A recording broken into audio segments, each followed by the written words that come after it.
أعوذ بالله من الشيطان الرجيم. بسم الله الرحمن الرحيم.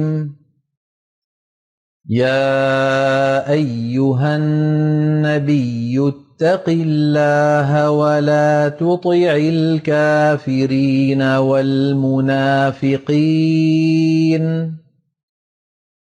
إن الله كان عليما حكيما. واتبع ما يوحى إليك من ربك إن الله كان بما تعملون خبيرا. وتوكل على الله وكفى بالله وكيلا. ما جعل الله لرجل من قلبين في جوفه وما جعل أزواجكم اللائي تظاهرون منهن أمهاتكم وما جعل أدعياءكم أبناءكم ذلكم قولكم بأفواهكم والله يقول الحق وهو يهدي السبيل. ادعوهم لآبائهم هو أقسط عند الله فإن لم تعلموا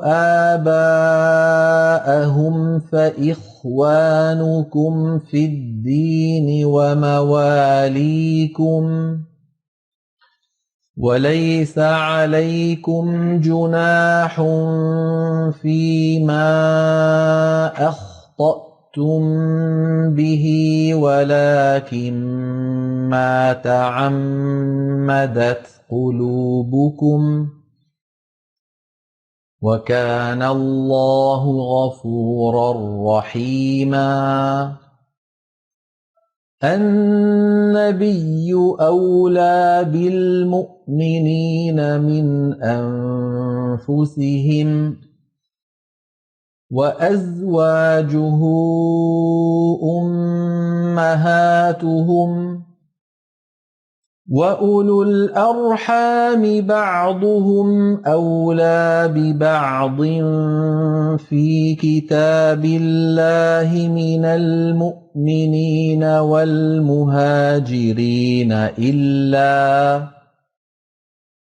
إلا أن تفعلوا إلى أوليائكم معروفا كان ذلك في الكتاب مسطورا. وإذ أخذنا من النبيين ميثاقهم ومنك ومن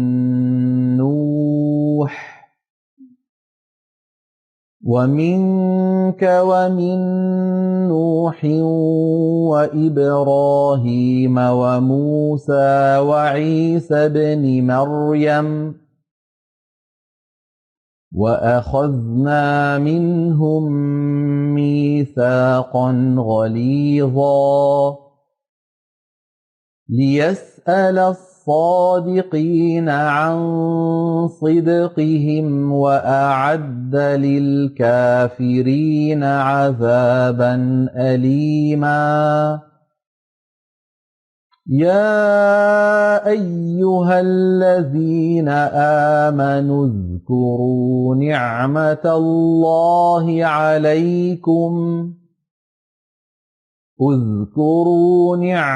الله عليكم إذ جاءتكم أَتَتْكُمْ جُنُودٌ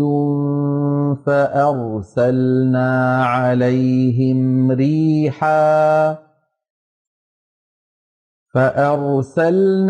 عَلَيْهِمْ رِيحًا وَجُنُودًا لَّمْ تَرَوْهَا وَكَانَ اللَّهُ بِمَا تَعْمَلُونَ بَصِيرًا إِذْ جَاءُوكُم مِّن فَوْقِكُمْ وَمِنْ أَسْفَلَ مِنكُمْ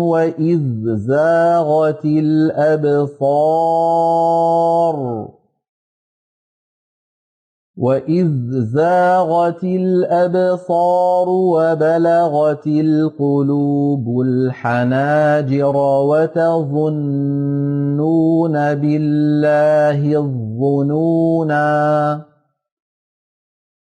هُنَالِكَ ابْتُلِيَ الْمُؤْمِنُونَ وَزُلْزِلُوا زِلْزَالًا شَدِيدًا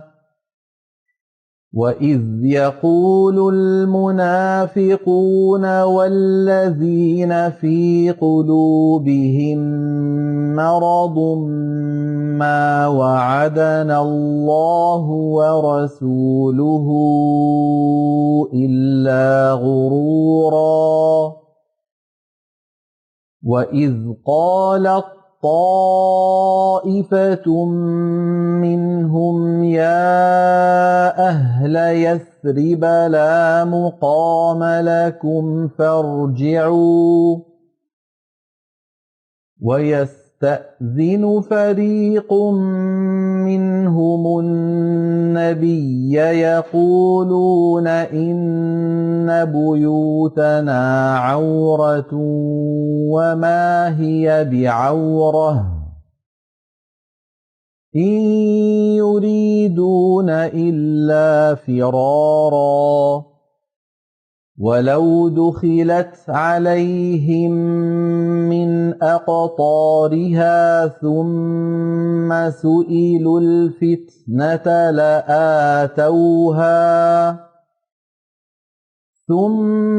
سُئِلُوا الْفِتْنَةَ لَآتَوْهَا وَمَا تَلَبَّثُوا بِهَا إِلَّا يَسِيرًا وَلَقَدْ كَانُوا عَاهَدُوا اللَّهَ مِن قَبْلُ لَا يُوَلُّونَ الْأَدْبَارَ وَكَانَ عَهْدُ اللَّهِ مسؤولا قُل لَّن يَنفَعَكُمُ الْفِرَارُ إِن فَرَرْتُم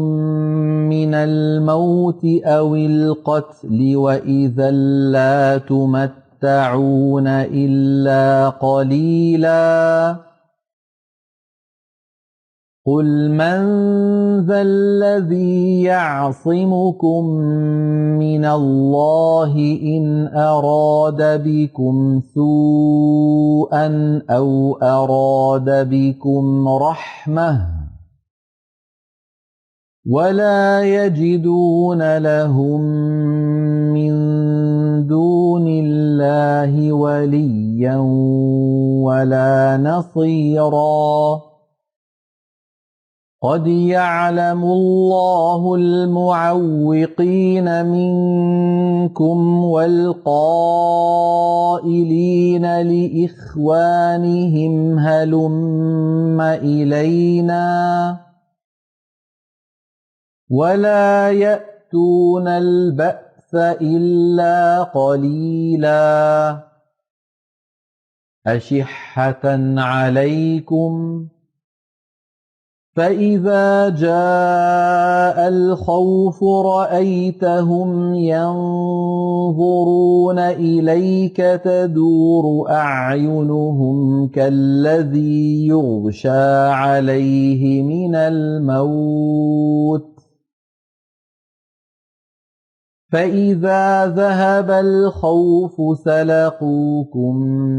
بألسنة حداد أشحة على الخير أولئك لم يؤمنوا فأحبط الله أعمالهم وكان ذلك على الله يسيرا يحسبون الأحزاب لم يذهبوا وإن يأتي الأحزاب يودوا لو أنهم بادون في الأعراب يسألون عن أنبائكم ولو كانوا فيكم ما قاتلوا إلا قليلا لقد كان لكم في رسول الله أسوة حسنة لمن كان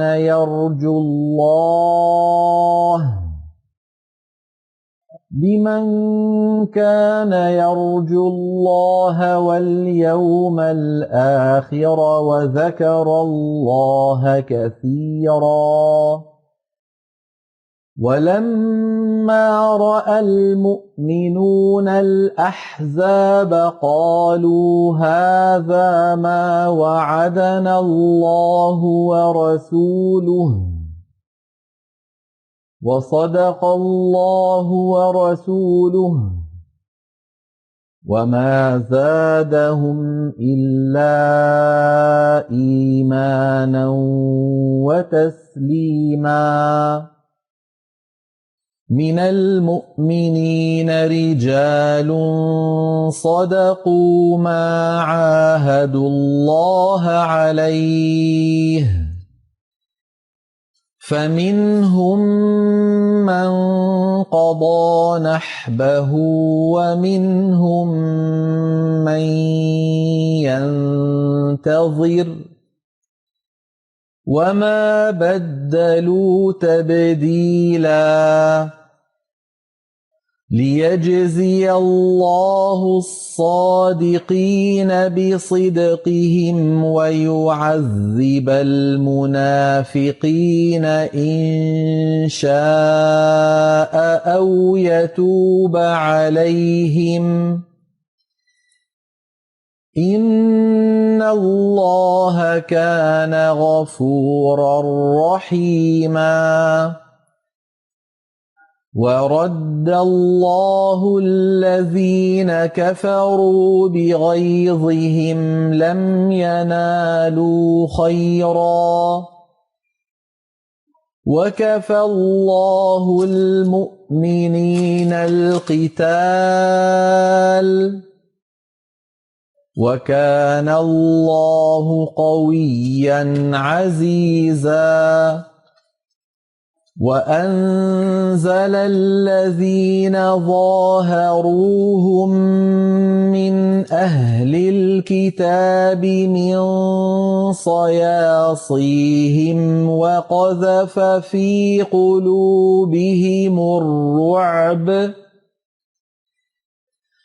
وقذف في قلوبهم الرعب فريقا تقتلون وتأسرون فريقا وأورثكم أرضهم وديارهم وأموالهم وأرضا لم تطئوها وكان الله على كل شيء قديرا يا أيها النبي قل لأزواجك إن كنتن تردن الحياة الدنيا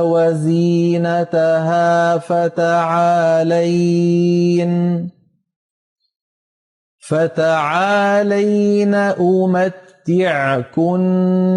وأسرحكن سراحا جميلا وإن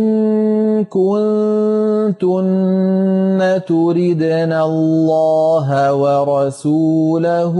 والدار الآخرة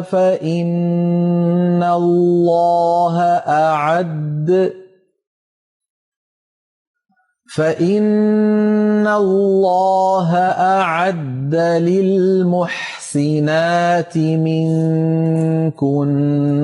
أجرا عظيما يا نساء النبي من يأت منكن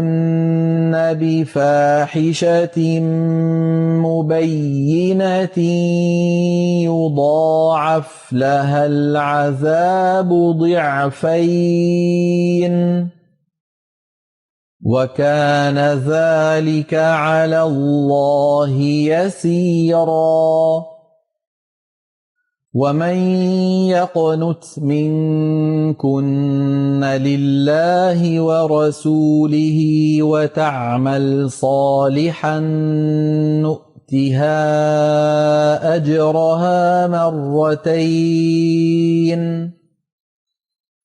نؤتها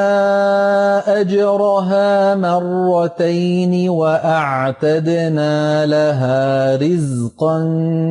كريما يا نساء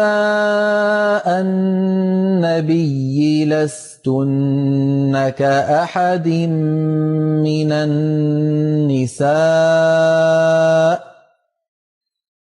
إن اتقيتن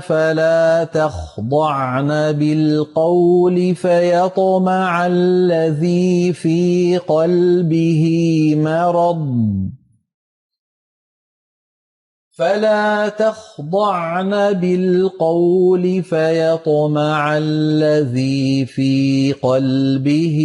مرض وقلن قولا معروفا وقرن في بيوتكن ولا تبرجن تبرج الجاهلية الأولى وأقمنا الصلاة وآتينا الزكاة وأطعنا الله ورسوله إنما يريد الله ليذهب عنكم الرجس أهل البيت ويطهركم تطهيرا واذكرن ما يتلى في بيوتكن من آيات الله والحكمة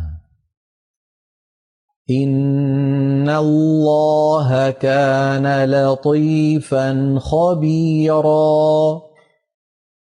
إن المسلمين والمسلمات والمؤمنين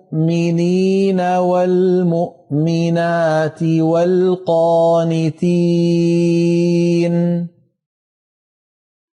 والقانتين والقانتات والصادقين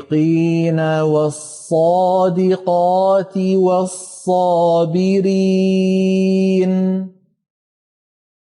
والصابرين والصابرات والخاشعين والخاشعات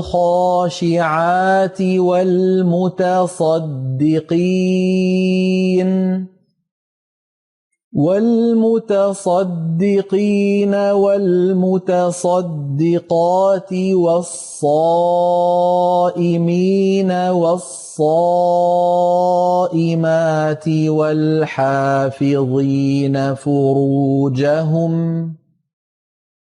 والحافظين فروجهم والحافظات والذاكرين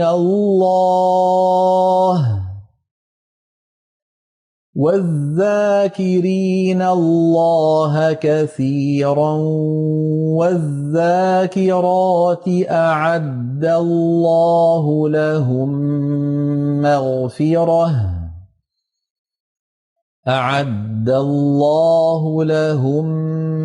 مغفرة وأجرا عظيما. وما كان لمؤمن ولا مؤمنة إذا قضى الله ورسوله أمرا أن يكون لهم الخيرة من أمرهم ومن يعص الله ورسوله فقد ضل ضلالا مبينا. وإذ تقول للذي أنعم الله عليه وأنعمت عليه أمسك عليك زوجك واتق الله وتخفي في نفسك ما الله مبديه وتخشى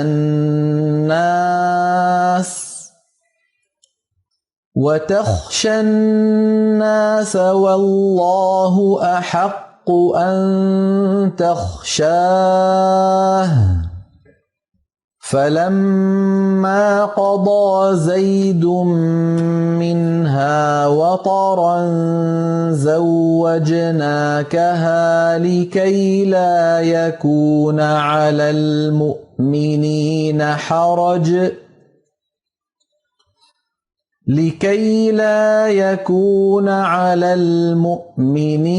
حرج في أزواج أدعيائهم إذا قضوا منهن وطرا وكان أمر الله مفعولا. ما كان على النبي من حرج فيما فرض الله له سنة الله في الذين خلوا من قبل وكان أمر الله قدرا مقدورا. الذين يبلغون رسالات الله ويخشونه ولا يخشون أحدا إلا الله وكفى بالله حسيبا. ما كان محمد أبا أحد من رجالكم ولكن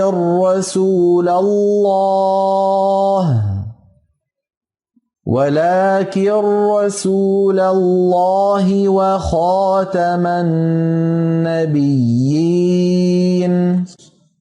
وكان الله بكل شيء عليما.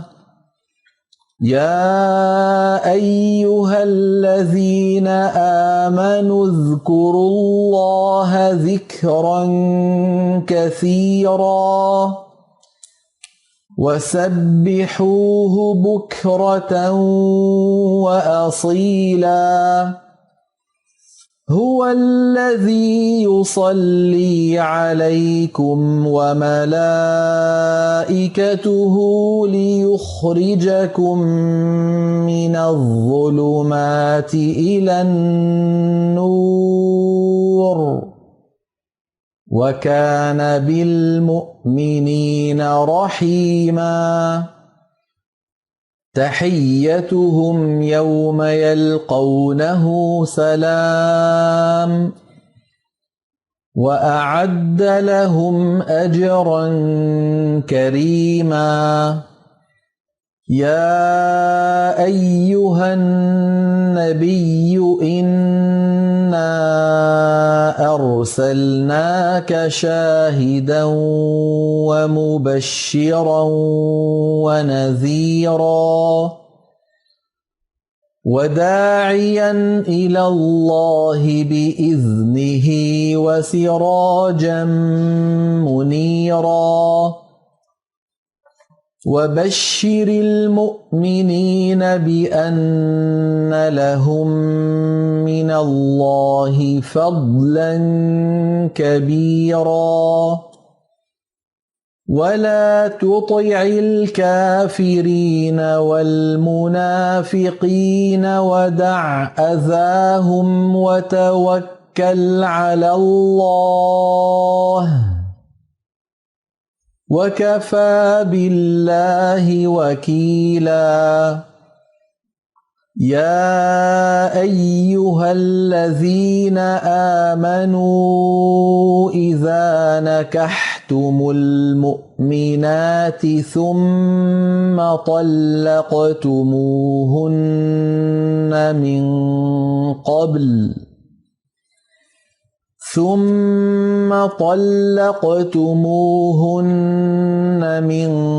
قبل أن تمسوهن فما لكم عليهن من عدة تعتدونها فمتعوهن وسرحوهن سراحا جميلا. يا أيها النبي إنا أحللنا لك أزواجك اللاتي آتيت أجورهن وما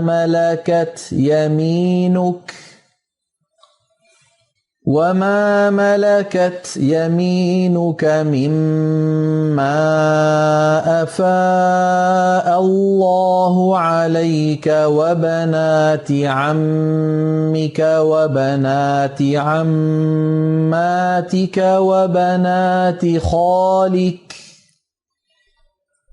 وبنات خالك وبنات خالاتك اللاتي هاجرن معك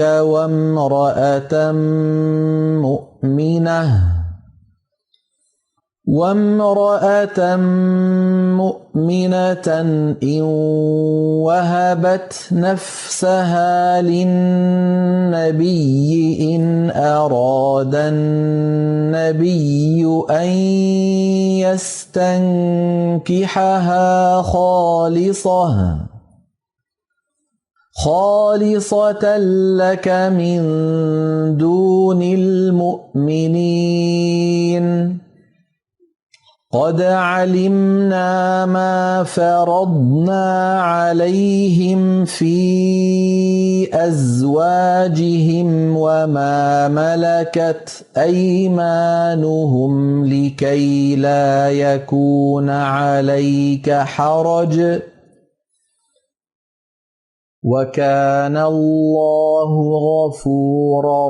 رحيما. ترجي من تشاء منهن وتؤوي إليك من تشاء ومن ابتغيت ممن عزلت فلا جناح عليك ذلك أدنى أن تقر أعينهن ولا يحزن ويرضين بما آتيتهن كلهن والله يعلم ما في قلوبكم وكان الله عليما حليما لا يحل لك النساء من بعد ولا أن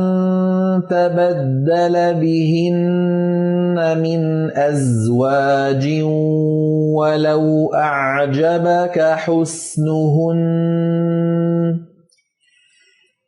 ولو أعجبك حسنهن إلا ما ملكت يمينك وكان الله على كل شيء رقيبا يا أيها الذين آمنوا لا تدخلوا بيوت النبي إلا أن يؤذن لكم إلى طعام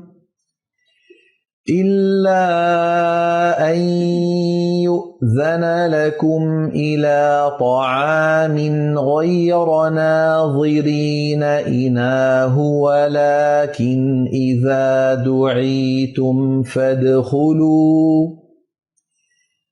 ولكن إذا دعيتم فادخلوا فإذا طعمتم فانتشروا ولا مستأنسين لحديث إن ذلكم كان يؤذي النبي فيستحيي منكم والله لا يستحيي من الحق وإذا سألتموهن متاعا فاسألوهن من وراء حجاب ذلكم أطهر لقلوبكم وقلوبهن وما كان لكم أن تؤذوا رسول الله ولا أن تنكحوا أزواجه من بعده أبدا إن ذلكم كان عند الله عظيما إن تبدوا شيئا أو تخفوه فإن الله كان بكل شيء عليما لا جناح عليهن في آبائهن ولا أبنائهن ولا إخوانهن ولا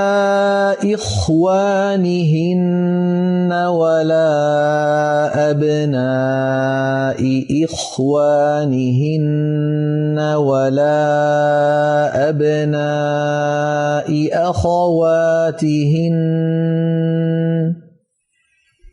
ولا أبناء أخواتهن ولا نسائهن ولا ما ملكت أيمانهن واتقين الله إن الله كان على كل شيء شهيدا إن الله وملائكته يصلون على النبي يا أيها الذين آمنوا صلوا عليه وسلموا تسليما إن الذين يؤذون الله ورسوله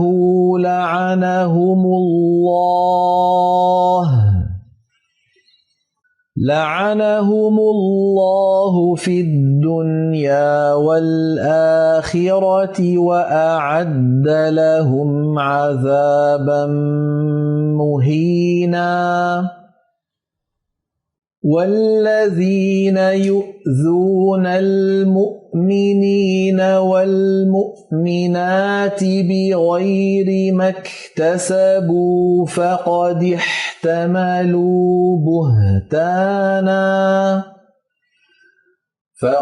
احتملوا بهتانا وإثما مبينا يا أيها النبي قل لأزواجك وبناتك ونساء المؤمنين يدنين عليهن من جلابيبهن ذلك أدنى أن يعرفن فلا يؤذين وكان الله غفورا رحيما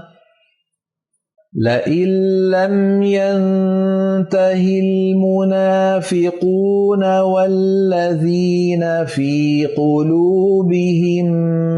مرض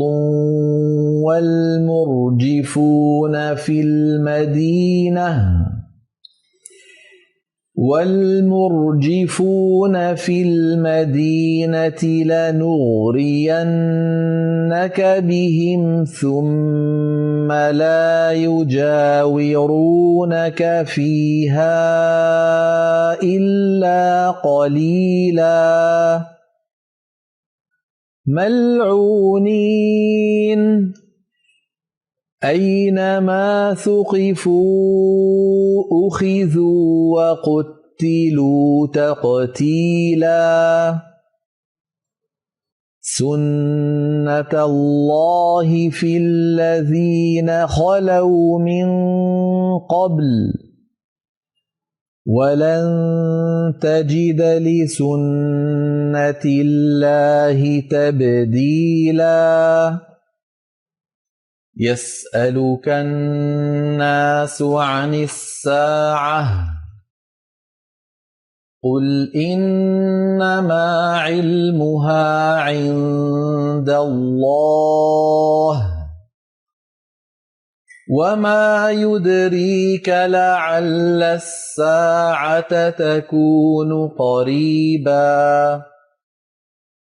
إن الله لعن الكافرين وأعد لهم سعيرا خالدين فيها أبدا لا يجدون وليا ولا نصيرا يوم تقلب وجوههم في النار يقولون يا ليتنا أطعنا الله وأطعنا الرسولا يقولون يا ليتنا أطعنا الله وأطعنا الرسول وقالوا ربنا إنا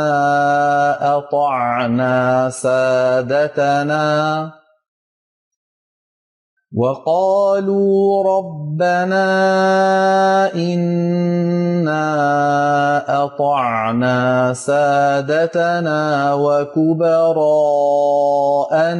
فأضلونا السبيلا فأضلون السبيل ربنا آتهم ضعفين من العذاب والعنهم لعنا كبيرا يا أيها الذين آمنوا لا تكونوا كالذين آذوا موسى فبرأه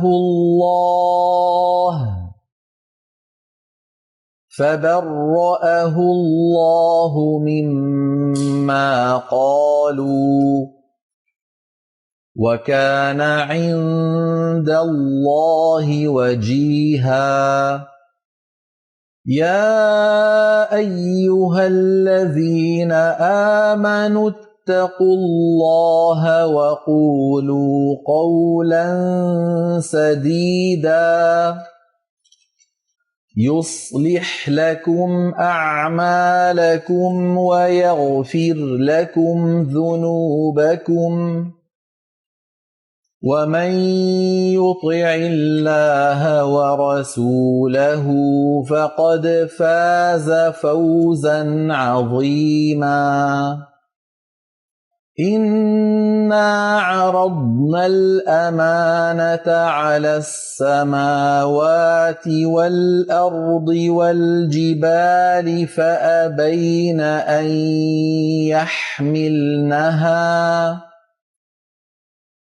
فأبين أن يحملنها وأشفقن منها وحملها الإنسان إنه كان ظلوما جهولا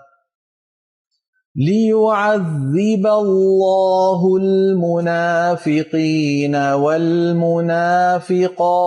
والمشركين والمشركات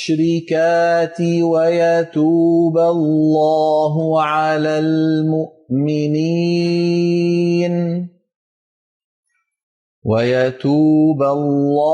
على المؤمنين والمؤمنات وكان الله غفورا رحيما. صدق الله العظيم.